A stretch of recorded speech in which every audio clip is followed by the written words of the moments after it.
नमस्कार, times now Bharat पर आपका स्वागत है। आपके साथ मैं हूं राकेश पांडे। शाम के 5 बजने वाले हैं। वक्त हो गया है देश के सबसे पसंदीदा डिबेट शो राष्ट्रवाद का। राष्ट्रवाद यानी देश से बढ़कर कुछ नहीं। और आज सवाल कि क्या यूपी में दो लड़कों की दोस्ती में अब बड़ी दरार आ गई है? क्या 2027 के विधानसभा चुनाव में राहुल गांधी बनाम अखिलेश यादव होने वाला है? एक तरफ राहुल गांधी संभल हिंसा में मारे गए पत्थरबाजों के परिवार से दिल्ली में मिल चुके हैं। मुस्लिम वोट बैंक पर कब्जे की कवायद करते देखे गए। दूसरी तरफ 4 साल पहले हुए हाथरस कांड में हाथरस जाकर अखिलेश के पीडीए में दलित वोट बैंक में सेधबारी की कोशिश कर रहे हैं। तो दूसरी तरफ समाजवादी पार्टी ने पहले राहुल गांधी को उनके इंडिया गठबंधन का नेता मानने से इनकार कर दिया। अब समाजवादी पार्टी ने अखिलेश यादव को इंडिया गठबंधन का संयोजक बनाने की मांग कर राहुल गांधी को चौतरफा घेरने की कोशिश कर दी है। समाजवादी पार्टी के नेता राहुल गांधी को नेता विपक्ष पद की मर्यादा क्या हो, यह भी सिखा रहे हैं। अब सवाल है कि क्या राहुल गांधी और अखिलेश यादव की राहें अलग अलग हो गई हैं? आज इसी मुद्दे पर डिबेट, लेकिन पहले इस रिपोर्ट को देखिए।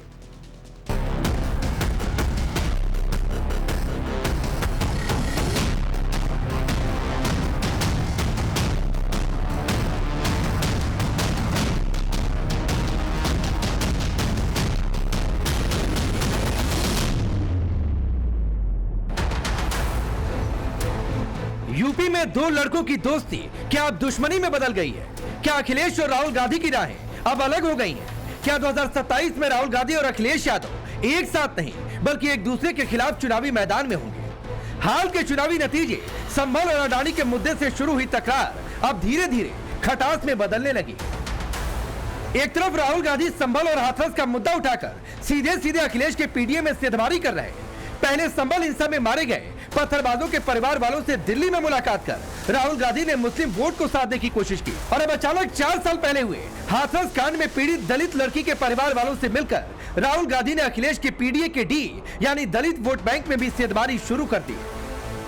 तकरार इतनी बढ़ गई है कि समाजवादी पार्टी ने तो पहले राहुल गांधी को इंडी गठबंधन का नेता मानने से इनकार कर दिया। अब समाजवादी पार्टी अखिलेश यादव को ही इंडी गठबंधन का संयोजक बनाने की मांग कर रही है। समाजवादी सांसद आप मुझसे पूछेंगे कि जो इंडिया ब्लॉक की जो कोऑर्डिनेशन कमेटी के अध्यक्ष की बात अगर कोई किया जाए, संयोजक की बात किया जाए, तो मैं चाहूँगा कि हमारे राष्ट्रीय अध्यक्ष श्री अखिलेश यादव जी को संयोजक बनाया जाए ताकि हम अपने प्रदेश के मुद्दे को प्राथमिकता के तौर पर उसे उठा सके सदन में। राहुल गांधी तो अब भी इंडिया गठबंधन के नेता नहीं। राजनीति में कोई साधु संत तो बन के आते नहीं, सब पद चाहते हैं और वो ये देख रहे हैं। संभवतः उन्होंने इसलिए कहा होगा कि चाहे लोकसभा का चुनाव हो चाहे विधानसभा के चुनाव हो,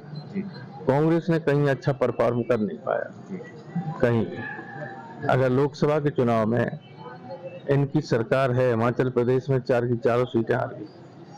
इनकी सरकार तेलंगाना और कर्नाटक में है, वहां भी आधी सीटें हार गए। इतना ही नहीं, समाजवादी पार्टी राहुल गांधी पर हमला बोलने के लिए अब कोई मौका नहीं छोड़ रही। अडानी के मुद्दे पर कांग्रेस के प्रदर्शन में भी समाजवादी पार्टी शामिल नहीं हुई। फिर संसद के बाहर राहुल गांधी ने कांग्रेस नेताओं को अडानी और पीएम मोदी का फेस मास्क लगाकर प्रदर्शन करने की कोशिश की। इस पर भी समाजवादी पार्टी ने करारा हमला बोला। समाजवादी पार्टी के नेता आईपी सिंह ने सोशल मीडिया एक्स पर लिखा, अक्सर एक्टिविस्ट ऐसी हरकतें करते रहते हैं। सच है कि राजनेता को संसद परिसर में ये सब शोभा नहीं देता। श्री राहुल गांधी नेता विपक्ष है, उसकी गरिमा का सदैव ध्यान रखना चाहिए। कमर तोड़ महंगाई, बेरोजगारी, किसानों को एमएसपी जैसे मुद्दे गंभीरता के साथ संसद में उठने चाहिए। इस बीच राहुल गांधी के अचानक हाथरस जाकर पीड़ित परिवार से मिलने पर बीजेपी ने करारा हमला बोला। बीजेपी का आरोप है राहुल गांधी को दलित बेटी के साथ हुए अत्याचार पर कोई संवेदना नहीं। राहुल सिर्फ अपनी राजनीति का चेहरा चमकाना चाहते हैं। क्या दलित से इनको प्रेम है? दलित बेटियों के ऊपर हुए अत्याचार के प्रति इनको संवेदना है? नहीं, ये सेलेक्टिव टूर, पॉलिटिकल टूर करते हैं। अगर इनको था तो उस समय जाते। ये संभल जाने की तैयारी करेंगे क्योंकि वो पॉलिटिकल है। 5 महीने के बाद बहराइच, ये हापुड़ जाने का क्या दे? और बहराइच क्यों नहीं गए? अगर आपकी संवेदना है, उसके पीछे चले जाए। इतना बड़ा कांड हुआ बंगाल के कलकत्ता में, मेडिकल कॉलेज की घटना, वहां आपका संवेदना नहीं जगा। ये संवेदनहीन ही नहीं है बल्कि देश विरोधी है। इसलिए मैं देश विरोधी कह रहा हूं। वो आज महलम लगाने नहीं गए हैं, अपने राजनीति का चेहरा चमकाने गए हैं। राहुल गांधी जी, आप दिग्भ्रमित हैं, आपके अंदर निराशा का भाव है, आप फ्रस्ट्रेशन का शिकार हैं। आपको पता ही नहीं है कि हाथरस में सीबीआई ने जांच कर ली है, कानून के तहत माननीय अदालत में मामला चल रहा है। जबकि आप दूसरी तरफ कभी हम देखते हैं आप संभल जाना चाहते हैं, कभी अलीगढ़ जाना चाहते हैं, पूरी तरह से आप डिरेल्ड हो चुके हैं। जबकि आप उत्तर प्रदेश को अराजकता की आग में, दंगों की आग में झोंकना चाहते हैं, लोगों को भड़काना चाहते हैं। 4 साल बाद नींद खुली है। सरकार, परिवार ने डिमांड की सीबीआई जांच की, सीबीआई जांच का आदेश सरकार ने कर दिया, जांच रिपोर्ट भी आ गई, उस पर अब अग्रिम कार्रवाई होगी। ये राहुल गांधी जी कांग्रेस वाले ड्रामा कर रहे हैं। अगर ये ड्रामा नहीं कर रहे हैं तो फिर ये 4 साल पहले क्यों नहीं आए? अब सवाल है, क्या राहुल सिर्फ अचानक राजनीतिक फायदे के लिए हाथरस पहुंच गए? सवाल यह भी है कि सरोस वाले मुद्दे पर ध्यान भटकाने के लिए क्या राहुल हाथरस कांड पर सियासत कर रहे हैं? सवाल यह भी है कि क्या राहुल गांधी हाथरस में जाकर अखिलेश के पीडीए में सेधमारी कर रहे हैं? सवाल है कि क्या राहुल गांधी और अखिलेश यादव की राहें अब जुदा हो चुकी हैं? और सबसे बड़ा सवाल कि क्या राहुल और अखिलेश ने 2027 विधानसभा चुनाव के लिए बीजेपी की राह आसान कर दी है? Bureau report, times now Bharat. तो आपने रिपोर्ट देखी और सवाल उठने लगा है कि क्या सपा को एहसास हो गया है हरियाणा महाराष्ट्र में कांग्रेस का हश्र देखने के बाद कि कांग्रेस के नेतृत्व में रहे तो नुकसान ही है। चलिए मैं आपका पहले परिचय आज के मेहमानों से करवाता हूं। शिवम त्यागी भारतीय जनता पार्टी के नेता और प्रवक्ता हमारे साथ जुड़ चुके हैं। चंद्रमोहन शर्मा जी कांग्रेस पार्टी के नेता, डॉक्टर पवन राव अंबेडकर हैं एमआईएम पार्टी के नेता और प्रवक्ता, और तारिक खान है समाजवादी पार्टी के नेता और प्रवक्ता। आप सभी का बहुत बहुत स्वागत है। चंद्रमोहन जी, पहला सवाल आज आपसे है। अब तो देखिए सपा ने साफ कर दिया है कि भाई नेता अगर विपक्षी गठबंधन का कोई है तो अखिलेश यादव को बनना चाहिए। वो उनको यह भी लगने लगा है कि राहुल गांधी नेता विपक्ष पद की गरिमा का ध्यान ही नहीं रख रहे, एक्टिविस्ट बन गए राहुल गांधी नेता विपक्ष की जगह।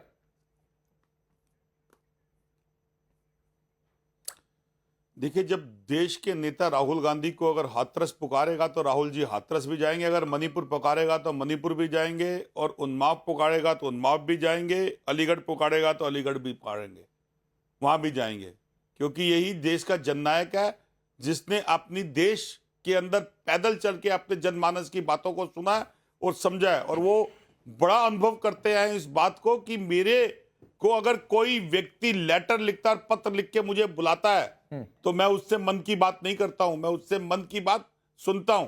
यह फर्क है राहुल गांधी में और एक एक्स नेता में। तो अगर राहुल गांधी जी जाते हैं और उस पर चर्चा हो रही है और अगर कोई प्रश्न खड़ा कर रहा है तो हमें इसका गुमान है कि कम से कम मेरे नेता के बारे में बात तो कर रहे हैं आप। नहीं तो ये बुलावा संदेश खाली से नहीं आता कभी, ये बुलावा बंगाल से नहीं आता कभी, ये बुलावा उन जगहों पर नहीं आता जहां पर कांग्रेस पार्टी की सरकार होती है। देखिए, बिल्कुल आपके प्रश्न से पहले मैं हंस गया था, मुझे पता था कि आप जाओगे यहीं। तो सर क्योंकि आपको बार बार ये लगता है ना, दिक्कत यही है के पास राहुल गांधी जाए, दिक्कत यही है कि तो आप लोगों को आपको ये लगता है चंद्रमोहन जी की कॉमेडी शो में बैठे हुए हैं तो भाजपा और उनके आप लोग इस बात को एहसास ही नहीं मानते कि देश के गंभीर मुद्दों पर चर्चा होनी चाहिए। भाजपा और उनके और यही नहीं, सुन लीजिए सर, और यही समाजवादी पार्टी के नेता कह रहे हैं कि राहुल गांधी देश के नेता है, विपक्ष के नेता है, राहुल गांधी जी तो देश के मुद्दों पर चर्चा होनी चाहिए संसद में। यही तो समाजवादी पार्टी आपको आईना दिखा रही है। तो सर आपका हंसना लाजमी है। समाजवादी पार्टी कह रही है, मैं नहीं कह रहा हूं कि ये फेस मास्क लगाकर विरोध करना नेता विपक्ष को शोभा नहीं देता है। प्रधानमंत्री और भाजपा दरकिनार करती है, उसको विपक्ष के नेता, ये देश के ही मुद्दे हैं जिसको देश के प्रधानमंत्री दरकिनार करते हैं क्योंकि उनको एक नाम से प्यार है और राहुल गांधी को देश के हर जनमानस से प्यार है। एक देश के प्रधानमंत्री एक की दोस्ती निभाते हैं और देश के जननायक प्रतिपक्ष। अरे तो आप बंगाल नहीं जाकर कौन सी दोस्ती निभा रहे हैं? के साथ दोस्ती निभाते हैं। आप बंगाल नहीं जाकर कौन सी दोस्ती निभाते हैं? आप हापुड़ नहीं जाकर कौन सी दोस्ती निभाते हैं? बंगाल आपको भी जाएंगे, बांग्लादेश के बंगाल पीड़ितों में सिर्फ कूटनीति- माइनॉरिटी शब्द लिखते हैं, हिंदू बंगाल नहीं लिखते हैं। कौन सी कूटनीति का दोस्ती हिस्सा है। निभाते उस हैं? कूटनीति के संदेश जिस सरकार की विफलता देखिए, बंगाल एक कूटनीति का हिस्सा है और उस कूटनीति के संदेश अगर सरकार की विफलता के कारण एक पड़ोसी देश के अंदर हमारे भाई हिंदू मैं भाइयों के बांग्लादेश साथ की बात नहीं कर अत्याचार रहा और हूं। 80 बंगाल में घटनाओं को संदेश खाली में सिर्फ जो हो माने, गया, तो ये भारतीय सरकार क्यों नहीं की चले गए राहुल सबसे गांधी बड़ी वहां पर? विफलता है। बंगाल में एक डॉक्टर बेटी के साथ जो हो गया, वो आप ढूंढते हो। मैं ढूंढ रहा हूं।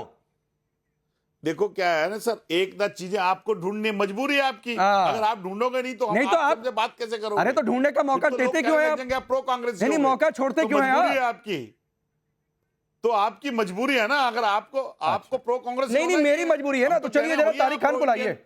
शिवम त्यागी, थोड़ा सा देर से आऊंगा आपके पास। नहीं चाहते। नहीं तारिक खान को लाइए। तारिक खान बताइए, इनके नजर में हमारी मजबूरी है, आपकी कौन सी मजबूरी है कि आपकी पार्टी के नेता कह रहे हैं कि राहुल गांधी नेता विपक्ष की तरह व्यवहार करें, एक्टिविस्ट की तरह बिहेव कर रहे हैं? आपकी कौन सी मजबूरी है भाई? भाई देखिए, ऐसा है ना कि आज आपको लग रहा है कि हम लोग आपस में लड़ रहे, ठीक है राकेश भाई, लेकिन अगर चलिए हम लोग लड़ भी ले आज आपस में, तो आप कल से हमारे मुद्दे नहीं उठाने लगेंगे। आप नहीं कहने लगोगे कि जाति जनगणना बहुत बढ़िया है। और मेरा सिर्फ एक सवाल है सभी लोगों से, ये जो बिटिया हमारी गुड़िया जिसको हाथरस में जला दिया, वो हिंदू थी या नहीं?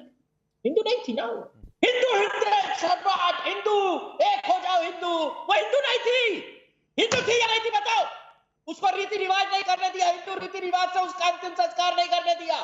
कुकर्मी लोग, भगवान और अल्लाह खुदा इनको कभी माफ नहीं करेगा। बोरे में डालकर जला दिया उस लड़की को। हिंदू थी ना थी? बताओ राकेश भाई, बताओ। तारिक खान सुनिए ना, हिंदू नहीं थी वो। सुनिए ना भाई, सुनिए। मैं कह रहा हूं ना, कांग्रेस को हंसी आ रही है। सुनिए तारिक खान, कांग्रेस को हंसी आ रही है और आपको लगता है कि ड्रामेबाजी के शो में बैठे हुए हैं। तो भाई पहले बार हाथ उठाकर पटक कर बात करने की बजाय आपको अरे रुकिए चंद्रमोहन जी, अभी रुकिए ना भाई, रुकिए, होल्ड करिए, थोड़ा सा होल्ड करना सीखिए। होल्ड करना, हाँ तो ठीक है। अरे मैं कहाँ कह रहा हूँ कि हिंदू नहीं थी, तो मैं तो ये भी पूछ रहा हूँ कि अयोध्या में जो दलित बेटी थी, पिछड़े समाज की बेटी थी, उसके यहाँ गए, कन्नौज गए, उसके लिए आवाज क्यों नहीं उठाते हैं? उसके लिए भी तारिक खान ऐसे हाथ पटक कर आवाज उठाते ना तो मुझे अच्छा लगता, उसके लिए भी चिल्लाकर बोलते तो मुझे अच्छा लगता। उठाइए ना आवाज। मैं तो कह रहा हूं, हाथरस की बेटी हो, चाहे कन्नौज की बेटी हो और चाहे अयोध्या की बेटी हो, सबके लिए आवाज उठाइए। मैं आपके साथ हूं तारिक खान, मैं आपके साथ हूं, लेकिन ये सिलेक्टिव मत बनिए कि हाथरस की बेटी के लिए आवाज उठाएंगे लेकिन अयोध्या वाली बेटी के लिए आवाज नहीं उठाएंगे। दोनों जगह पिछड़े समाज की बेटी थी, दोनों जगह मैं आपके साथ हूं, लेकिन सिलेक्टिव मत बनिए। मैं ये कह रहा हूं, पिछड़ा दलित हिंदू है या नहीं है? अरे है, आपकी नजर में नहीं होगा, आप नहीं मानते हैं हिंदू, क्योंकि आप उसमें जातियां खोजते हैं, आप जातियां खोजते हैं तारिक खान। जला दोगे उसको, रीति रिवाज नहीं कराने दोगे हिंदू रिवाज से, उसको ऐसे ही जला दिया। अच्छा चलिए, सुनिए तारिक खान सुनिए ना, तारिक खान सुनिए, मुझे एक लाइन बताइए। अरे एक नहीं सुनिए ना, पहला सवाल आप बोलिए सर, आप ही के पास हूं। पहला सवाल मुझे एक लाइन का जवाब दीजिए जो डिबेट का मुख्य विषय है कि राहुल गांधी क्या आपके गठबंधन के नेता के तौर पर आपको स्वीकार्य हैं, हाँ या ना? अभी वो लीडर ऑफ अपोजिशन है। मैं लीडर ऑफ अपोजिशन की बात नहीं कर रहा हूं, काम कर रहा है। आपके गठबंधन के नेता के तौर पर स्वीकार्य हैं कि नहीं? आप चाहते हैं कि विपक्षी गठबंधन का नेतृत्व करें, हाँ या ना? हाँ ना दूंगा, मुझे कितने मिनट बोलने देंगे? आप जितने मिनट कहेंगे उतने मिनट बोलने दूंगा। चलिए, जितने मिनट कहेंगे बोलने दूंगा। राहुल गांधी को नेता, अब बोलिएगा मत, अब चुप जाइए। क्या बोला आपने? नहीं, मैंने मानता हूं, अब 40 सेकंड दो। अरे मैंने सुना नहीं, फिर से बोल दीजिए। अरे फिर से बोल दीजिए, मैंने सुना। हाँ मान रहा हूं राहुल गांधी को नेता। आपकी पार्टी भी मान रही है? इंडिया गठबंधन, अखिलेश यादव समाजवादी पार्टी के नेता, इंडिया गठबंधन। अब 40 सेकंड दोगे? नहीं, आपकी पार्टी भी मान रही है, मैं दूंगा, उसके बाद 1 मिनट दूंगा, 40 सेकंड नहीं। आपकी अब बोलने दीजिए राकेश भाई, अब बोलने दीजिए। अरे 1 मिनट रुकिए भाई, चंद्रमोहन जी प्लीज सर, प्लीज बीच में बताइए। अभी मेरी और तारिक खान की बात हो रही है तो बीच में बताइए सर, प्लीज सर, प्लीज। एकदम नहीं, मैं आपको 1.5 मिनट दूंगा तारिक खान, लेकिन पहले मेरे सारे सवाल हो जाए। मैं आपको अनइंटरप्टेड समय दूंगा। अरे रुकिए Tariq Khan, please Tariq Khan please sir, please. मैं आपको 1.5 मिनट दूंगा, मैं आपको प्रॉमिस कर रहा हूं कि 1.5 मिनट दूंगा। 1 मिनट रुक जाइए, मैं आपको समय दूंगा ना, मैं कह रहा हूं आप। हाँ मैं दूंगा भाई, अनइंटरप्टेड समय दूंगा, सबकी आवाज बंद करा दूंगा। आप सुनिए, ठीक है। आपने कहा कि आप मानते हैं, क्या आपकी पार्टी भी मानती है? क्या आपकी मैं पार्टी जो कह रहा हूं हाँ। कि समाजवादी पार्टी के अभी इंडिया अलायंस को लीड कौन कर रहा है? जो कर रहा है ठीक। वो हमारा नेता है, समाजवादी पार्टी के अच्छा, नेता तो राष्ट्रीय रामगोपाल अध्यक्ष यादव ने अखिलेश गलत यादव कहा, तो रामगोपाल यादव ने क्या गलत कहा। रामगोपाल यादव साहब ने कहा अभी हम इंडिया गठबंधन के साथ हैं, हमें साथ मिलकर अरे उन्होंने कहा कि इंडिया गठबंधन के नेता नहीं है राहुल गांधी। सुना करिए कान खोल के। कह रहा हूं, अरे भाई मैं कह रहा हूं राहुल गांधी नहीं रहेंगे कल और आपकी पार्टी के सांसद हैं, सुनिए भाई, आपकी पार्टी के सांसद हैं वीरेंद्र सिंह, सुनिए ना, अरे सुनिए भाई, मैं आपको बोल दिया कि समय दूंगा तो दूंगा, घड़ी देख के समय दूंगा, हाँ घड़ी देख कर दूंगा, घड़ी देख कर दूंगा। आपकी पार्टी के महासचिव रामगोपाल यादव ने कह दिया कि अरे सुनिए तारिक खान प्लीज चिल्लाइए नहीं, मैं आपसे रिक्वेस्ट कर रहा हूं, तो रिक्वेस्ट को रिक्वेस्ट की तरह लीजिए और उस रिक्वेस्ट की इज्जत करिए सर प्लीज। सुनिए आपसे, और आपने प्रॉमिस किया है, हाँ मैं दूंगा। केबीसी खेल रहे हैं, तारिक खान सुनिए, बता रहा हूं, तारिक खान सुनिए पहले, हाँ सुनिए। हाँ। राम गोपाल यादव जी ने कहा कि राहुल गांधी इंडिया गठबंधन के नेता नहीं है। वीरेंद्र सिंह आपकी पार्टी के सांसद हैं जो ये मांग कर रहे हैं कि अखिलेश यादव को इंडिया गठबंधन का संयोजक बनाया जाए। तो मैं आपकी बात मानूं कि मैं राम गोपाल यादव और वीरेंद्र सिंह की बात मानूं? मुझे क्लियर कर दीजिए, फिर आपको 1.5 मिनट देता हूं मैं। अभी राहुल गांधी नेता हैं, मेरी दिली इच्छा है कि माननीय राष्ट्रीय अध्यक्ष जी लीड करें इंडिया गठबंधन को, लेकिन अभी अगर राहुल गांधी हैं उनका समान है, हम किसानों की लड़ाई लड़ रहे हैं, आगे बीच की खेलने लगे कि अभी ये है, अभी हम चाहते हैं कि अखिलेश यादव बन जाए। अब चलिए नहीं लीजिए आप अपना 1 मिनट, लीजिए आप अपना 1 मिनट, लेकिन ये बीच का खेल कर नहीं। झूठ क्यों बोलते हो? 1.5 मिनट। हाँ चलिए 1.5 मिनट लीजिए भाई, आपने तो 40 सेकंड ही मांगा था। 1.5 मिनट बीच में मत बोलना, बीच में मत बोलना। अब मैं कह रहा हूं कि हम लोगों की लड़ाई करवाने में मजा आता है, चलो हम लड़ने लगे कांग्रेस से, खूब गालियां देंगे हम इनको कि भाई ये खराब है, इन्होंने देश को लूटा, ठीक है, आपको मजा आ जाएगा, आपका चैनल आगे चला, ठीक है कर लीजिए। चलिए मैं कहना शुरू कर देता हूं, लेकिन कल से मेरी आवाज नहीं बनेंगे आप, कल से आप नहीं कहने लगेंगे कि अखिलेश यादव बहुत अच्छे लीडर हैं, ये हम ही को चिल्लाना है भाई। और वो जो लड़की है ना बेटी गुड़िया, वो हिंदू थी या नहीं थी, और अगर कोई दलित और पिछड़े समाज की है तो उसको रीति रिवाज से उसका अंतिम संस्कार करने दो, क्योंकि वो दलित थी, उसको जला दिया बेचारी को। शर्म आनी चाहिए उसकी माँ, उसकी हाथों में मेहंदी लगाने के लिए मरने के बाद कोई रीति रिवाज होगी मुझे नहीं पता, पूरा लिए बैठी थी रो रही, वो हिंदू नहीं थी। दिन रात चिल्लाना टीवी चैनल पे भारतीय जनता पार्टी के लोगों कि हिंदू एक हो जाओ, मारो सबको, मस्जिदें कब्जा कर लो, और उसके बाद अगर एक बेटी और हिंदू जिसको ऐसे ही जला दिया जाता है ना, याद रखना दलित समाज, पिछड़े समाज के लोगों, तुम लोगों का वोट लिया जाएगा, सरकार बनाई जाएगी। आपके 1.5 मिनट पूरे हो गए, 1.5 मिनट पूरे हो गए तारिक खान, 1.5 मिनट पूरे हो गए आपके। सुनिए, और आपने एक बात कहा ना, सुनिए आपने एक बात कहा ना कि कल से आप अखिलेश यादव को मानने नहीं लगेंगे, अखिलेश यादव की आवाज नहीं बनने लगेंगे। तो भाई सुनिए, यहां पर मैं जनता की आवाज बनने के लिए बैठा हूं, मैं किसी पार्टी का झंडा उठाकर कार्यकर्ता बनने के लिए नहीं बैठा हूं, चाहे भाजपा हो, सपा हो या देश की कोई भी पॉलिटिकल पार्टी हो। तो बात आ गई समझ में? तो ये कॉमेडी शो में नहीं बैठे। अब शिवम त्यागी आ जाइए। अरे रुक जाइए, हो गया भाई। शिवम त्यागी ये लड़ेंगे भी, लड़ नहीं भी रहे हैं, राहुल गांधी को मानेंगे भी। दूसरा नेता कहेगा अब समझ में नहीं आ रहा, प्रवक्ता की बात माने कि इनके सांसद और महासचिव की बात माने।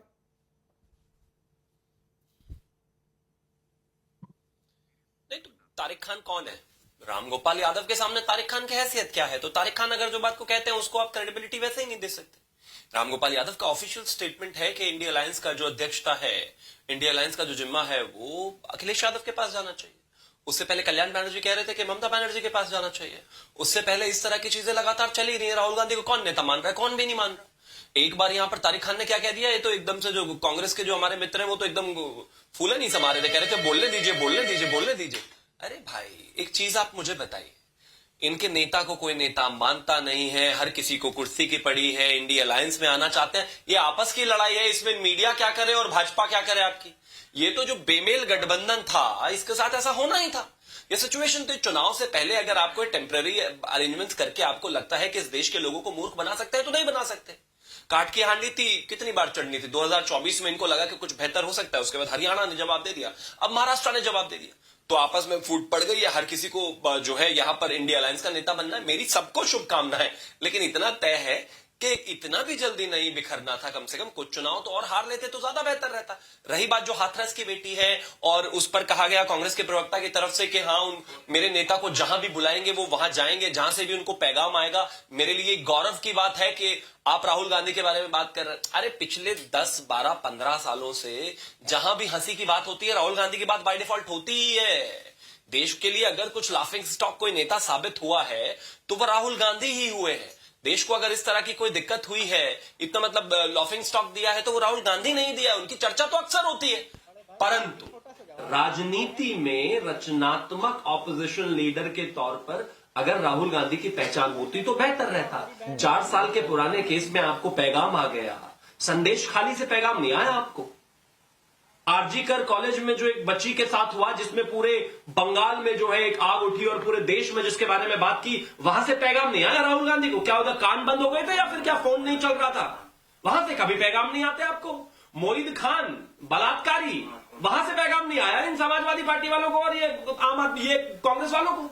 लेकिन इनको अलग अलग जगह से आता है। ये रेप के मामलों में भी सेलेक्टिव राजनीति करने की आवश्यकता नहीं है। अगर आपको वाकई सब जगह देखना है तो सब जगह देखें और देश में जितने भी केसेस होते हैं सब पर आवाज उठाएं, चाहे विषय ठीक। शिवम चंद्रमोहन जी को सुनिए, कुछ कह रहे हैं, फिर शुभ रास्ता आपके पास आ रहा हूं। देखिए, जितने भी मेरी भाजपा के प्रवक्ता, मेरे मित्र ने जितने नाम बोले कि राहुल गांधी यहां नहीं गए, नाकामी किसकी है? वो उस प्रधानमंत्री की नाकामी है, वो उस देश के व्यक्ति की नाकामी है जो कहता है कि बेटी बचाओ बेटी पढ़ाओ। अगर उसके रहते हुए और मेरे देश के अंदर कहीं बेटी की रुकती है, ये भी हमारी नाकामयाबी है कि राहुल गांधी नहीं गए। स्नान कर लीजिए। बाकी ये भी हमारी नाकामयाबी है कि राहुल गांधी नहीं जाते बीच में नहीं। ये भी हमारी नाकामी है। तुम्हारा मैदान नहीं है। ये भी हमारी नाकामी है कि वो आगे हिंदुस्तान में रहते नहीं, पता नहीं कहाँ अभी तो जरा सा मैंने पॉपकॉर्न चला है। क्या बताइए? अभी तो जरा सा पॉपकॉर्न कैसा सही है? मैं आपका मेरे नेता को आप बोल रहे थे, मैंने सच बोला तुम्हें। हिंदुस्तान में रहते ही नहीं, दिल्ली रहते ही नहीं, पेशेंस रखो, चले जाते हैं बैंकॉक, तो हम क्या करें? ये भी हमारी गलती है, ना जाने दें। त्यागी, पेशेंस रखो। यही पेशेंस बिल्कुल है, जवाब दीजिए लेकिन मुझे कि जरा सी आग लगाई गई, जवाब दीजिए। यहाँ पर ये डिबेट चल रही है, डिस्कशन नहीं है। अरे भाई, आप मानो कि आपके रहते हुए देश की महिलाएं सुरक्षित नहीं है। ये भाई आप मानो कि जिस देश के अंदर बेटी पढ़ाओ बेटी ट्रेलर नहीं देख रहे हो। मैं कोई अल्लू अर्जुन नहीं हूँ जो देख के पॉपकॉर्न लेके बैठने की बातें कर रहे हो। ये पॉपकॉर्न लेके बैठना है तो जाओ थिएटर में जाओ, या टीवी पर ड्रामा मत करो, या पुष्पा 2 नहीं चल रही है। और मैं तो अल्लू अर्जुन जैसा दिखता भी नहीं हूँ, लेकिन जवाब देकर जाना पड़ेगा। सरकार लेती है और आपके प्रधानमंत्री लेते हैं, और आपके प्रधानमंत्री के साथ साथ आपका पूरा कैबिनेट लेता है। मेरी एक विषय के ऊपर देखिए आपका संयम टूट गया। जवाब दीजिए। शिवम त्यागी, आप बोल रहे थे, मैं हंस रहा था। ये संयम है, ये फर्क है आप और हमारे में, क्योंकि आपने जब मुद्दों की बात आपके पास हंसने के अलावा है क्या? भक्ति हो, क्योंकि आप अपने नेता पर सिर्फ हंस ही सकते हैं। अच्छा ठीक है। एक मिनट आपसी बातचीत हो गई। अब शुभ रास्ता, एक मिनट। शिवम और चंद्रमोहन जी रुकिए सर, रुकिए। पवन भाई 1 मिनट और दीजिए, मैं आ रहा हूं, तुरंत आपके पास आ जाऊंगा। शुभ रास्ता, अब मुझे नहीं समझ में आ रहा है, ये कॉमेडी शो बनाना चाहते हैं कि डिबेट करना चाहते हैं? मतलब राहुल गांधी बंगाल नहीं गए तो ये बीजेपी मोदी सरकार की नाकामी हो गई। हाथरस चले गए, जहां यूपी की ही में बीजेपी की सरकार है, उधर भी बीजेपी की सरकार थी, राहुल गांधी की सफलता हो गई। कहना क्या चाहते हैं चंद्रमोहन जी? आपको समझ में आया क्या कुछ? राकेश जी, मुझे क्या, देश की जनता को आज तक विपक्ष की राजनीति समझ में नहीं आई है। जो अभी जो विपक्ष है, जो अब पुराना हो रहा विपक्ष है, 15 साल लगभग हो जाएंगे कुछ सालों और में, इस विपक्ष का किसी भी मुद्दे को लेकर के कोई एजेंडा क्लियर नहीं है। आप देखिए, सिंपल सा सवाल है जो कि मुझे लगता है 2014-15 से ही पूछा जा रहा है कि अगर तमाम विपक्ष एक होता है, जो धीरे धीरे क्षण एक हुआ, तो उसका एक लीडर कौन होगा? आज तक ये तय नहीं कर पाते। मैं तो चूंकि उत्तर प्रदेश की बहू हूं, अब तो मैं बहुत आधिकारिक रूप से कहती हूं कि विपक्ष में अखिलेश यादव जी से मजबूत नेता वहां कोई अभी नहीं दिखता मुझे। लेकिन क्या यही दमखम के साथ कांग्रेस पार्टी के लोग बोल पाएंगे? क्या इसी दमखम के साथ कांग्रेस पार्टी के लोग, मैं इसलिए बोल रही हूँ क्योंकि कांग्रेस पार्टी के जो नेता हैं उत्तर प्रदेश में जो रहते हैं, उनको तो ग्राउंड की रियलिटी पता है ना। वो जानते हैं ना कि जो व्यक्ति अपनी एक लोकसभा सीट नहीं बचा पाया था, अमेठी की सीट नहीं बचा पाया था एक जमाने में, वो क्या पूरे देश का नेतृत्व करेगा? ठीक है, अलग बात है कि आज वापस अमेठी कांग्रेस के खेमे में आई। लेकिन मैं पूछना ये चाहती हूँ कि ये जो पूरा विपक्ष, जो सवाल आपका है राकेश जी, और मैं बिना किसी और भावना के, मैं बहुत ही संजीदगी से ये प्रश्न पूछना चाहती हूँ। आज चंद्रमोहन शर्मा जी बैठे हुए हैं। चंद्रमोहन शर्मा जी मुझे लगता है कि यूपी के ही हैं। आप उन्हीं से पूछिए ना कि क्या सही में यूपी का कोई एक ऐसा नेता है कांग्रेस पार्टी में जो कि अखिलेश यादव जी को टक्कर दे सके।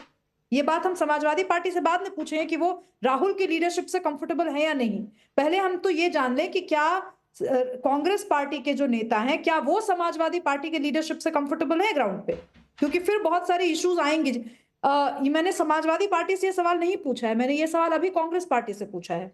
तो मुझे नहीं पता कि समाजवादी पार्टी के प्रवक्ता क्यों उतारू हैं इस बात का जवाब देने के नहीं लिए। ठीक है, मैं इस सवाल को लेकर जाऊंगा, लेकिन पवन भाई ने अभी तक कुछ बोला नहीं है। 1 मिनट उनको दे देते हैं, फिर मैं चंद्रमोहन जी और तारिक खान आप दोनों के पास आऊंगा। अब पवन भाई एक बात बताइए, इधर से तो आपसी में ये तकरार शुरू हो गई है, आप लोगों के अलग अलग स्टैंड हैं। स्टैंड क्या है यूपी में आप लोगों का? बहुत बहुत शुक्रिया राकेश साहब। देखिए, हमारा स्टैंड पहले भी क्लियर था, आज भी क्लियर है। लेकिन जो आज की वर्तमान राजनीति जो चल रही है, उस राजनीति में अगर कोई अपरिपक्व, संवेदनहीन अगर कोई व्यक्ति है, नेता नहीं कह रहा हूं, कोई व्यक्ति है, तो वो है राहुल गांधी जी। लो, अब आप उनको सोच लीजिए कि हाथरस चले जाएंगे, अलीगढ़ चले जाएंगे और जगह जगह पर चले जाएंगे। मणिपुर का भी नाम लिया गया। ये हाशिमपुरा मलिहाना भूल जाते हैं, मुरादाबाद भूल जाते हैं, 1984 के सिख दंगे के जितने भी पीड़ित हैं उनको भूल जाते हैं। और यहां पर बैठ करके बड़ी बड़ी बातें जो हो रही हैं, राहुल गांधी जी बहुत अपने आप को कह रहे हैं संवेदनहीन। इसलिए कह रहा हूं कि जिस व्यक्ति को लेटर लिख करके अगर कोई बुला रहा है, तो आप समझ सकते हैं कि उनकी संवेदनहीनता कितनी होगी। जो व्यक्ति इस देश के दर्द को नहीं समझता, जो व्यक्ति इस देश के नागरिकों की जो है चाहत को नहीं समझता, उनकी जो है जरूरतों को नहीं समझता है, वो इस देश का नेता नहीं हो सकता है। और जिस तरह से इंडिया गठबंधन चल रहा है, समाजवादी पार्टी बहुत अपने आप को कह रही है। समाजवादी को तो इन्होंने महाराष्ट्र, मध्य प्रदेश के चुनाव में जो है 1 सीट भी नहीं दी। तो अखिलेश यादव जी ने कौन सा बयान दिया था? बहुत चालू पार्टी है कांग्रेस, इस पर से सावधान रहिए। नहीं वो तो ठीक है, लेकिन महाराष्ट्र में आप लोग भी तो बड़े उतावले हो रहे थे पवन भाई कि ले लो हमको भी असेंबली में, हमको भी दे दो सीटें। आप लोगों ने भी लेटर लिख दिया था, तब ये बात नहीं समझ में आई थी कि राहुल गांधी अपरिपक्व है आपके हिसाब से और संवेदनहीन है आपके हिसाब से? यस राकेश साहब, सुनिए इसका जवाब। हम ये जानते हैं कि इंडिया जो अलायंस है, इंडी अलायंस जो इस देश में है, वो भारतीय जनता पार्टी को हरा नहीं सकता है। इस देश की अरे तो क्यों उस गठबंधन में जाना चाहते थे पवन भाई? नहीं, क्यों उस गठबंधन में जाना चाहते थे जिसके नेता को आप कह रहे हैं कि वो संवेदनहीन है और परिपक्व है? क्यों बेचैन हो गए थे आप लोग? देखिए, मैं इस देश आ रहा हूं चंद्रमोहन जी, सीधे आपके पास। इस देश की जो नहीं, इस देश के नागरिकों को, इस देश में जो सत्ता चल रही है उससे बचाने के लिए हम उस गठबंधन का हिस्सा बनना चाहते थे, ताकि इस देश से भाजपा को यहाँ अरे फिर वही बात है, नहीं जिस गठबंधन के नेता को आप अपरिपक्व बता दें, जिसको आप संवेदनहीन बता दें, और उसके बावजूद उस गठबंधन में जाना चाहें, तो सर ये आपकी पॉलिटिक्स है, सिर्फ वोट बैंक वाली पॉलिटिक्स है। कैसे सीटें मिल जाए, कैसे कुर्सी के करीब हो जाए, तो ये सिर्फ ये कहा जाएगा आपको लोगों की चिंता नहीं है सर, आपको सिर्फ अपनी पार्टी की पॉलिटिक्स की चिंता है। राकेश साहब, इंडिया अलायंस राहुल गांधी का गठबंधन नहीं है। इंडिया अलायंस बहुत सारे पार्टियों का गठबंधन है। हम उसका हिस्सा इसलिए बनना चाहते थे क्योंकि भारतीय जनता पार्टी को ये लोग रोक नहीं सकते हैं। आप देख, अरे फिर भी जो रोक नहीं सकता उसके साथ आप जाने को बेचैन हैं। चलिए चंद्रमोहन जी, पवन भाई और शुभरास्ता की बात का एक साथ जवाब दीजिए। देखिए, संवेदनहीनता की बात तो जो अभी हमारे भाई साहब ने करी, उसका जवाब आपने दे दिया जो मैंने देना था। और अंगूर हमेशा उस लोमड़ी के लिए खट्टे होते हैं जो लोमड़ी होती है। लोमड़ी का मतलब क्या होता है? लोमड़ी का मतलब होता है अपना, ये क्या बात है? और अपने मतलब के लिए कहीं पर भी मुरादाबाद क्यों नहीं जाते? बीच में नहीं। अरे आप आदमी है क्या? मुरादाबाद क्यों नहीं भेजते राहुल गांधी जी को? बात कह रहे थे, बोलिए ना, जिस तरह से खुले आप गोलियां चलाई गई, आप जैसी लोमड़ी, आप जैसा पशु, एक मिनट सबकी आवाज डाउन करिए, एक मिनट सबकी आवाज डाउन करिए। चंद्रमोहन जी, क्या भाषा है ये? क्या भाषा है? आप जू में जाकर बैठे हुए हैं क्या? चिड़ियाघर बना के रखा हुआ है? कैसी जरूरी है? नहीं, ये जरूरी नहीं है भाई। चंद्रमोहन जी, ऐसे सब शब्दों का इस्तेमाल मत करिए, मैं आपको बता रहा हूं। बिल्कुल सभी यहाँ पर जो लोग हैं सबका सम्मान है, तो ऐसी भाषा मत किया करिए मेरे सामने इस्तेमाल। ये चिड़ियाघर नहीं है। आप शुरू से आपको हंसी आ रही है, उसके बाद आपको हंसी आ रही है, तारिक खान कुछ और चाह रहे हैं, तो आप कहिए कि आप सीरियसली डिबेट नहीं करना चाहते हैं। नहीं, आप सीरियसली डिबेट ही नहीं करना चाहते हैं। अगर हम नहीं, शिवम त्यागी, ये अपने गठबंधन पर सवाल उठे तो ये लोग डिबेट ही नहीं करना चाहते हैं, चिड़ियाघर बना के रखना चाहते हैं सर। नहीं चंद्रमोहन जी, पहले 30 सेकंड का पॉज लीजिए, मैं आपके पास फिर लौट कर आऊंगा। 30 सेकंड का पॉज लीजिए और सोचिए आपने किन शब्दों का इस्तेमाल किया। तब तक शिवम त्यागी आप बोलिए, फिर चंद्रमोहन जी आप बोलिएगा। राकेश जी, मैं सिर्फ एक ही चीज कहना चाहता हूं, कांग्रेस का चाहे नेता हो राहुल गांधी और चाहे प्रवक्ता हो, इनमें सीरियसनेस ना पहले थी 15 साल, ना आज है, ना 15 साल बाद होगी। इनकी स्थिति ऐसी ही थी, ऐसी ही है, ऐसी ही रहेगी। राजनीति को लेकर कितनी परिपक्वता इनके खुद के नेता में है, इतनी ही चंद्रमोहन शर्मा जी से उम्मीद करिए। इनसे आप ज्यादा उम्मीद करिए भी मत बेचारों से। आखिरकार कांग्रेस के ही तो प्रवक्ता है ना, आप इनसे कैसे इतने अच्छे व्यवहार की उम्मीद कर सकते हैं। खैर, मैं फिर भी पॉइंट पर आता हूं। बिल्कुल ठीक कहा, आज मुझे बहुत ज्यादा बोलने की आवश्यकता नहीं पड़ी है। आज AIMIM के प्रवक्ता ने बोला, आज समाजवादी, हालांकि समाजवादी वाले मुझे समाजवादी वाले लगे नहीं, ऐसा लगा कि समाजवादी के नहीं वो किसी और के हैं, क्योंकि उनकी पार्टी के नेता का ऑफिशियल स्टैंड कुछ और है, वो यहां बैठकर कुछ और ही गाना गा रहे हैं। लेकिन फिर भी मैं कहना चाहता हूं, आज इंडी अलायंस में ही, घमंडिया में ही उनके ही नेता राहुल गांधी से सवाल पूछ रहे हैं। यही सवाल तो हम पूछते थे जब वो उधर उधर जाकर पॉलिटिकल टूरिज्म करते हैं या करते थे देश में, तो यही सवाल हम पूछते थे। आज यही सवालों के साथ उनके जो लीडर्स हैं, जो उनके साथ चलते थे, चाहे वो अखिलेश यादव हो, चाहे वो रामगोपाल यादव हो, चाहे वो ममता बनर्जी हो, चाहे इसके अलावा शरद पवार हो, चाहे अरविंद केजरीवाल हो, चाहे इसके अलावा कोई भी हो, हर नेता राहुल गांधी की कॉम्पिटेंसी पर, काबिलियत पर सवाल उठा रहा है, बिकॉज वो जानते हैं कि वो कॉम्पिटेंट नहीं है, वो काबिल नहीं है। इस वजह बोलिए से चंद्रमोहन जी, बोलिए सर, और शब्दों का ध्यान रखकर मैं फिर कह रहा हूं सर, ये कोई जू नहीं है, ना तो कॉमेडी शो है। तैयार नहीं है तो जनता कैसे करेगी? चलिए बोलिए। राकेश जी, सभ्यता और सभ्य के दायरे के अंदर बोले शब्दों का सम्मान उसी तरह से होगा जैसे बोले जाएंगे, और अभद्र और अभद्रता का प्रमाण किसी ने अभद्रता नहीं की है आपसे पहले, किसी ने अभद्रता नहीं किया चंद्रमोहन जी आपसे पहले। अब ये आप प्रमाणित नहीं करोगे, आप नहीं प्रमाणित नहीं यहाँ तय तो मैं ही करूंगा, प्रमाणित नहीं करोगे आप, ये यहाँ तय मैं ही करूंगा। अब आती है बात शिवम, अब हम शिवम जी की बात पे आते हैं। अब हम शिवम जी की बात तो आप करते रहिए, कोई बात नहीं, शिवम जी की बात पे चलते हैं। शिवम जी, जो बात आप कह रहे हो ये नितिन गडकरी के लिए भी कह दीजिए और राजनाथ जी के लिए भी कह दीजिए, क्योंकि सबसे काबिल नेताओं की गिनती आप ही के नेताओं में होती है। एक शब्द उनके लिए कह दीजिए, मैं मानूंगा कि आप भाजपा के नेता हैं, लेकिन नहीं कहेंगे क्योंकि आपसे नाराज हो जाएंगे वो लोग। ये हमारी पार्टी में नहीं है। अगर मेरी पार्टी के अंदर मेरे नेता के बारे में अगर कोई बात हो रही है, जब आप बोलते हो तो हम उसे सुनते हैं। प्रतिकार हम तुम्हारा तब करते हैं जब उस प्रतिकार के अंदर मर्यादित शब्दों का इस्तेमाल आप लोग नहीं करते हो। जब आपको ये मर्यादित शब्द इस्तेमाल नहीं करोगे, आपको एक दूसरे से सुनना पड़ेगा। अरविंद केजरीवाल कांग्रेस में कब से हो गए? ममता बनर्जी, अरे दोबारा प्रोमो में जाओ, शरद पवार का नाम नहीं लिया, आंखों से बटन। हाँ नहीं ठीक है, मैं नहीं ठीक है खोलो ना मैं बता रहा हूं। अब शुभराज था चूंकि वो आपके क्या हो गया? नहीं ठीक है, शुभराज था चूंकि पवन राव अंबेडकर ने राहुल गांधी को लेकर सवाल उठा दिया, तो फिर भाषा जुबान बिगड़ गई कांग्रेस की।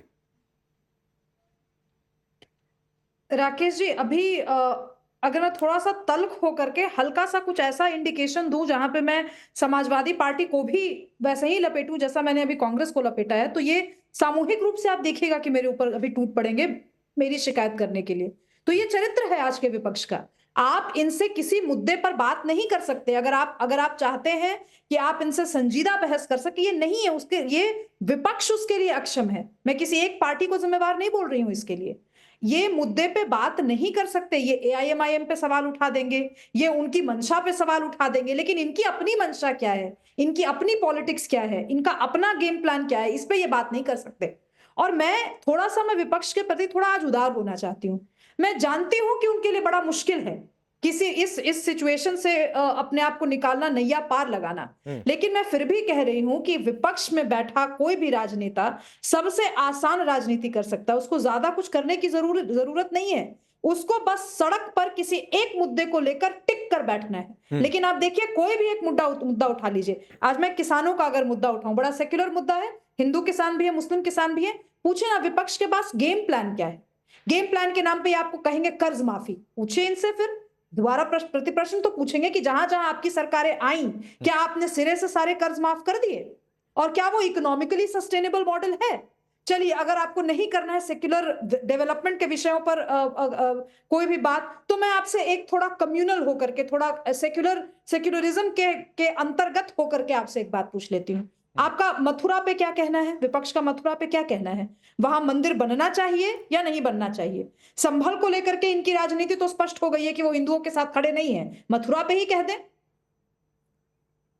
काशी विश्वनाथ पर खखर करके बोल दें, तो कहां है? मैं तो क्लियर ही नहीं हूं कि विपक्ष कौन सी राजनीति करना चाहता है। मैं चाह करके भी आज राहुल गांधी को, अखिलेश यादव को या किसी भी विपक्ष के नेता को वोट नहीं दे सकती, क्योंकि मेरा अपना एज ए हिंदू अगर मैं अपने आप को देखूं तो मुझे नहीं पता कि ये मेरे मंदिरों की रक्षा कर पाएंगे। ठीक है। पुराने मंदिरों के लाने की तो बात छोड़ दीजिए, जो एग्जिस्टिंग चंद्रमोहन जी, कौन ध्रुवीकरण कर रहा है? महाराष्ट्र में आप लोग धर्म के आधार पर आरक्षण देने को तैयार हो गए, तो सर ध्रुवीकरण कौन कर रहा है, नहीं कर रहा है, फिर उस पर बहस करेंगे तो बहस अलग चली जाएगी। लेकिन तारिक खान, मैं आपसे फिर दोबारा पूछ रहा हूं और सवाल बहुत सीधा सा है। आपकी पार्टी की, अरे रुकिए सर, प्लीज रुका करिए। आपकी पार्टी की स्ट्रेटजी आगे की चुनावों में, वो चाहे 27 का चुनाव हो और चाहे उसके आगे की कोई भी बात हो, वो कांग्रेस के साथ है? राहुल गांधी अगर लीड करें तो उनके साथ है या उनसे अलग हटके हैं? मैंने भविष्य पढ़ना सीखा नहीं है। एक आदमी है उत्तर प्रदेश में, उसका नाम है केशव प्रसाद मौर्य साहब, वो भविष्य पढ़ना जानते हैं। उन्होंने भविष्य बताया था कि समाजवादी पार्टी विधानसभा के अंदर खत्म हो जाएगी, 2 सीट जीतेगी। पता नहीं हम लोग कितनी सीट जीते, मुझे नहीं पता लोकसभा में। खैर, मैं कह रहा हूं भविष्य को नहीं जान सकते। अरे ये रणनीति की बात है भाई। 25 आ गया, क्या कह रहे? 27 में चुनाव है, तो मतलब 27 को लेकर आपकी पार्टी की कोई स्ट्रेटजी नहीं है अभी तक? अभी आगे बनेगी, अभी आगे सोचेंगे? मतलब किसानों के मुद्दे पर किसानों से मिलने हमारा प्रतिनिधि मंडल जा रहा है। अगर तारिक खान प्लीज, तारिक खान, जो सवाल आपसे पूछना उस सवाल का जवाब दिया करिए भाई, इधर उधर मत भागा करिए। बिल्कुल, और भागना हो तो पहले सवाल दे दिया करिए, जवाब दे दिया करिए, उसके बाद भागिए, मैं नहीं रोकूंगा। मैं मतलब 27 के चुनाव के लिए आपकी पार्टी की कोई स्ट्रेटजी नहीं है आपके हिसाब से? नहीं, 100% स्ट्रेटजी है। पीडीआर तो बताइए ना, कांग्रेस के साथ है कि खिलाफ है? अरे कांग्रेस के साथ है कि अलग है, अकेले है? नहीं, अभी तो कांग्रेस के साथ ही, अकेले कहां है? अच्छा, अभी तो कांग्रेस के साथ ही है। कल का नहीं बता सकता। उपचुनाव तो आप साथ लड़े नहीं, उपचुनाव तो आप साथ लड़े नहीं। उपचुनाव में इन्होंने कहा हम नहीं लड़ेंगे। अच्छा, हम नहीं लड़ेंगे, सारी सीटें आप ही लड़ जाओ, यही तो कहा था इन्होंने। और कुछ कहा था क्या? इन्होंने कहा सारी सीट लड़ लो, हम लड़ गए।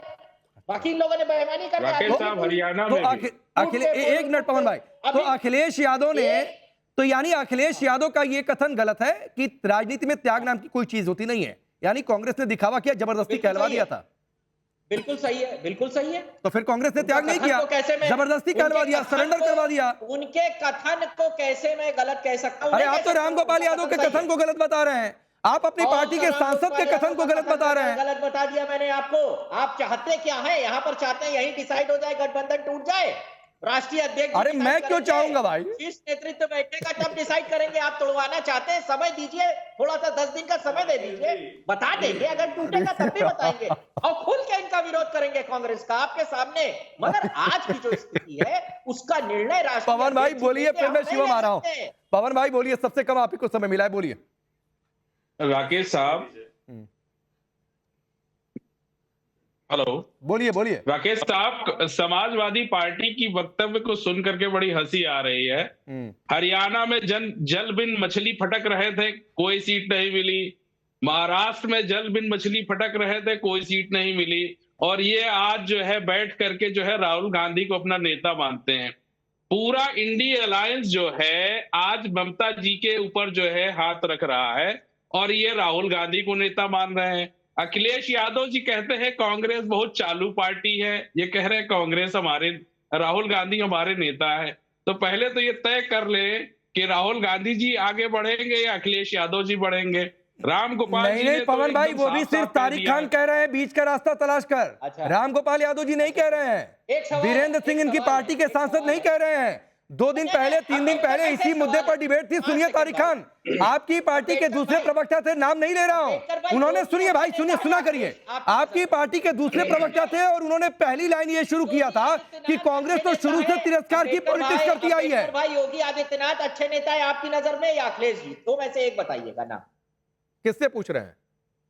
अंबेडकर साहब से। बोलिए भाई पवन, बोलिए पवन भाई, बोलिए। योगी या अखिलेश, बोलिए। एक नाम ले लीजिए कोई भी जो आपकी सहूलियत के लिए आसान है। हमारे लिए इस देश का संविधान, जो संविधान के साथ चलेगा हम उसके साथ हैं। हम इस देश के संविधान की बात करते हैं, जो इस देश का संविधान लेकर के चलेगा, संविधान को मजबूती देगा। तारिक खान, अरे सुनिए ना, अरे सुनिए भाई तारिक खान, नहीं तारिक खान, प्लीज तारिक खान सुनिए। तारिक खान, आपने सवाल ही गलत आदमी से गलत सवाल पूछा। आप एक पॉलिटिकल पार्टी के, अरे सुनिए भाई, नहीं, आप एक पॉलिटिकल पार्टी के लीडर से, आप प्रवक्ता से पूछ रहे हैं कि आपके लिए योगी अखिलेश, तो कहेंगे मेरे लिए ओवैसी सबसे बड़े नेता। अरे पवन भाई बोलेंगे कि मेरे लिए ओवैसी सबसे बड़े नेता, वो क्यों कहने जाएंगे योगी और अखिलेश को? तो आपको सवाल ही क्या पूछना है? आज आप दूसरे ट्रैक पर है, आज शुभ रास्ता ये दूसरे ट्रैक पर है, इनको नहीं पता है किससे क्या सवाल पूछना चाहिए। संविधान की बात करते हैं, हम संविधान सबसे ऊपर है। ओवैसी साहब संविधान की बात करते हैं, इसलिए 30 सेकंड शुभ रास्ता, फिर आखिरी जवाब शिवम का, प्लीज रुक जाइए। शुभ रास्ता 30 सेकंड। राकेश जी, अगर आप तो एंकर हैं, क्या आप क्लियर हो पाए कि विपक्ष के क्या मुद्दे हैं? क्या आप क्लियर हो पाए कि विपक्ष कोई कौन सा ऐसा नेतृत्व है जिसके पास हम जाकर के, चलिए आप ही से मैं पूछती हूँ राकेश जी, अगर हमें आपको या मुझे समझना हो कि विपक्ष की भारतीय कृषि पे क्या सोच है, तो हम कौन सा डॉक्यूमेंट पढ़ेंगे? समाजवादी पार्टी के पास कुछ ऐसा डॉक्यूमेंट है क्या? कांग्रेस के पास है क्या? इन दोनों का कोई साझा डॉक्यूमेंट है क्या? मैं तो जानना चाहूंगी ना भाई।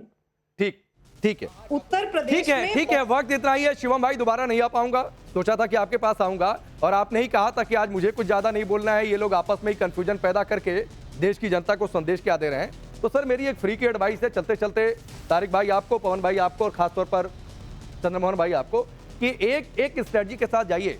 जनता को लगे तो कि भाई गठबंधन का नेता कौन है, एक सर्वमान्य नेता कौन है, एक कॉमन मिनिमम एजेंडे के साथ जाइए। जनता को लगे तो तुलना तो कर पाए, आपके तुलना करने का मौका ही नहीं दे रहे।